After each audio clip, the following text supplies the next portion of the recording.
Mahirap po. Kung hindi aamin ang congressman, kung hindi aamin ang senador, kung walang testigo, at yung public official, let's say yung taga DPWH, pag inamin niya kasi nakasabwat siya, conspirator siya, siguradong kulong siya. Pero pag hindi niya naman aminin at i-explain niya lang yung project, yan yung depensa niya. So paano natin makokonek? One way of finding out sana yung unexplained wealth o yung movement of funds, paano naman natin magagamit yon? May Data Privacy Act at Bank Secrecy Law. Yan yung sinasabi ko. So you need an oral testimony, you need an actual witness, or you need an entrapment to have a successful conviction. One example, yung kaso ni Napoles, di ba? Contractor yun si Napoles. Meron na siya several conviction. Nung umpisa, kung maalala natin dati, ang daming pangalan na nadamay sa kanyang mga activities. Pero yung tanong natin, iilan lang ba ang na-convict o iilan lang ba ang nakasuhan sa kaso ni Napoles? O yung dating sinasabi nating pork barrel.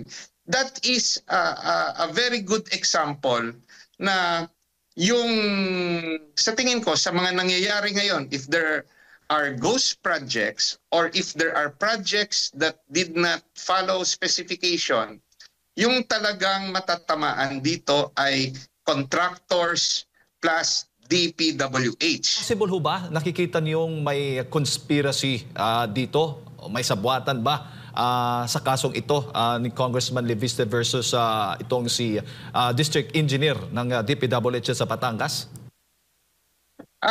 Dapat yung investigador natin maluwa,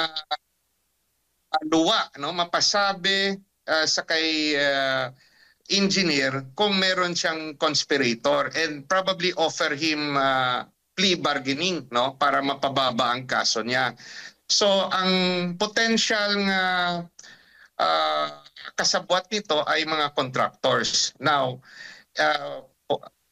hindi natin masabi na may kasabwat na congressman kasi yung congressman mismo na balita natin pinakamayaman sa Congress ay siyang nagbunyag. So yan yung sitwasyon sa kaso na yan. Depende each case. May kanya-kanyang datos, may kanya-kanyang impormasyon, iba-iba ang handling sa kaso. Opo, pero challenging ho ba o mahirap ho bang matukoy na yung isang congressman baga involved sa isang kontrata? Kasi maraming nagsasabi, maraming mga kongresista ay may mga kaibigan o kasabwat na mga kontraktor na nakakatanggap ng mga flood control projects. Pero ang tanong, may ebidensya ba? Paano po yan? Mahirap po bang patunayan po yan? Mahirap po.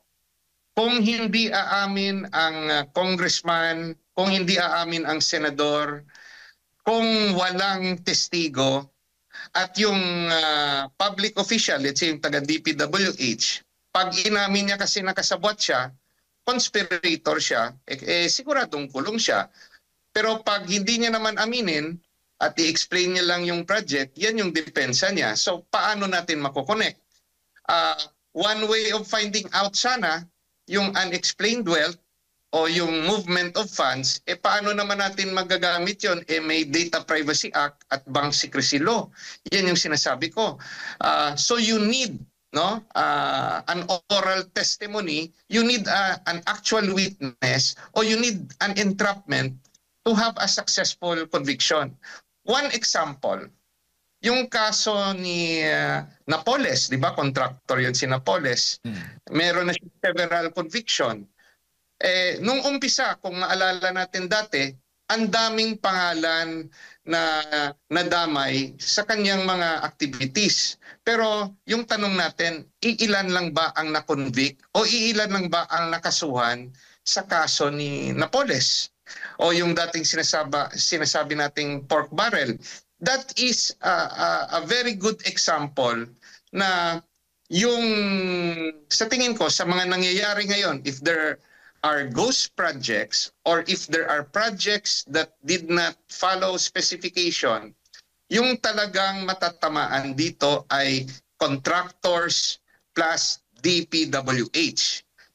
Masasalba kung may kinalaman, masasalba ang mga mambabatas kung sila yung kakonsyaba ng mga contractors at ng mga DPWH kung hindi magsasalita ang kontratista at DPWH na kasama nila ang congressman o senador. Opo. Pero yung mga kongresista ba, ay bawal po ba talaga silang maging kontraktor kahit na noon ay yan na po yung kanilang negosyo at ngayon ay nanalong mga kongresista, bawal na ho ba silang ma-involve dyan kahit pa yung mga kamag-anak po nila?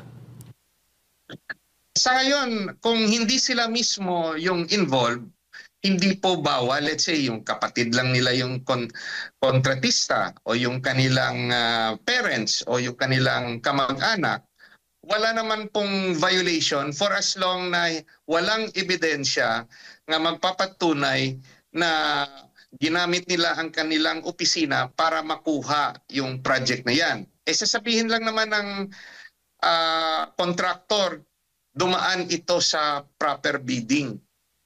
No, so nagbid rin sila. Yung isa rin nakita kong problema sa natin ngayon at ito systemic, sa tingin ko po depektibo ang yung yung loss natin sa procurement. Depektibo, ginawa nilang masyadong technical para ma-disqualify yung mga gustong mag-participate o hindi maka-qualify para paulit-ulit lang manalo yung dati ng mga kontratista. So they made it so difficult. Sana kung ma-redesign ito na for example may isang project, meron sanang maka-challenge na new contractor kung pwede niyang papabaan ang presyo niya compared to the winning bidder. Kung may mga ganyang disenyo na if it's really based on price at sinusunod yung specification, yung mga amount ng mga kontrata ng gobyerno liliit. A prime example, ito yung paggawa ng mga daan natin. No? So meron yung tinatawag, let's say, na cat's eye. Yan yung nilalagay sa daan na either reflectorized o solar panel. Yung presyo niyan, parang may nakita ako sa Google na DPWH price, it could go as high as around 9,000 pesos.